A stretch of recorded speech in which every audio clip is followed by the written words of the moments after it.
પ્રદેશ ભાજપ અધ્યક્ષ સી.આર. પાટીલ દિલ્હી પહોંચ્યા। દિલ્હીમાં સાંજે ભાજપ ચૂંટણી સમિતિની બેઠક યોજાશે। પેટા ચૂંટણીમાં પેનલના નામ લઈને પાટીલ દિલ્હી પહોંચ્યા છે, જેમાં પીએમ મોદી, અમિત શાહ અને નડ્ડા પણ આ બેઠકમાં હાજર રહેશે।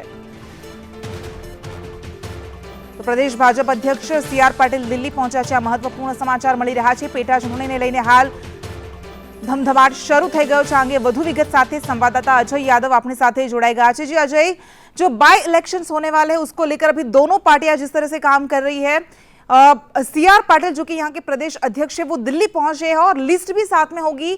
क्या क्या चर्चाएं हो सकती है इस मीटिंग में?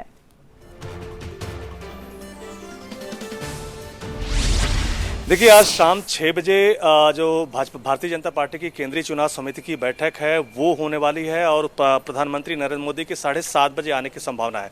और खास करके इस बैठक के अगर सदस्यों की बात करें तो प्रधानमंत्री नरेंद्र मोदी, गृह मंत्री अमित शाह और जो बीजेपी के राष्ट्रीय अध्यक्ष हैं जे.पी. नड्डा वो शामिल होंगे। साथ ही साथ समिति के जितने भी मेंबर्स हैं वो सारे लोग शामिल होंगे। और ये बैठक जो बुलाई गई है किसी एक राज्य के लिए नहीं बुलाई गई है, बल्कि बिहार में जो विधानसभा चुनाव होने वाले हैं उसमें रणनीतिक तौर पर भारतीय जनता पार्टी किस तरह एजेंडे के तहत आगे बढ़े और खास करके चुनाव प्रचार कैसे हो, लोगों के बीच कैसे पहुंचे, एक मुद्दा तो ये है। और साथ ही साथ जो अलग अलग राज्यों में विधानसभा चुनाव होने वाले हैं, जिसमें गुजरात की 8 विधानसभा सीटों पे भी उपचुनाव होने वाले हैं, उसको लेकर के भी चर्चा होगी। खास करके सभी राज्यों में जहां पे उपचुनाव होने हैं उनके सभी प्रदेश अध्यक्ष और प्रभारी या दिल्ली बीजेपी मुख्यालय पहुंचेंगे 6 बजे शाम के करीब।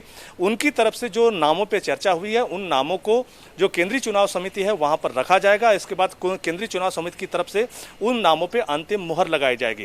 तो एक तरह से माना जा रहा है कि आज अगर बैठक होती है खास करके जिसमें अलग अलग राज्यों को भी प्रतिनिधियों को बुलाया गया है, ये जो नाम चर्चा करते हैं उन नामों की घोषणा हो सकता है कल हो जाए। लेकिन आज मुख्य रूप से अगर बात करें जो फोकस मुद्दा है उसमें बिहार विधानसभा चुनाव को लेकर के चर्चा है, जिसमें पार्टी किन किन जगहों पर प्रचार करेगी, कौन कौन लीडर शामिल होगा। हालांकि जो लीडर चुनाव प्रचार में जाएंगे उनको चुनाव आयोग को एक पूरी लिस्ट दी गई है और साथ ही साथ किस रणनीतिक एजेंडे के तहत पार्टी आगे बढ़े, क्या साझा तौर पे कोई रैली हो या प्रचार प्रसार हो, इस सब पे भी चर्चा होगी। लेकिन ये जरूर है कि इसी की चर्चा में जो उपचुनाव होने वाले हैं उन राज्यों के प्रतिनिधियों से भी बातचीत होगी। उनके द्वारा जो नाम दिए जाएंगे उन पे चर्चा की जाएगी, उनके नाम को फाइनल किया जाएगा। संभावना यही जताई जा रही है कि कल तक, आज अगर देर रात तक नहीं तो कल तक इन नामों की घोषणा हो सकती है। जी बिल्कुल अजय, धन्यवाद तमाम जानकारी के लिए।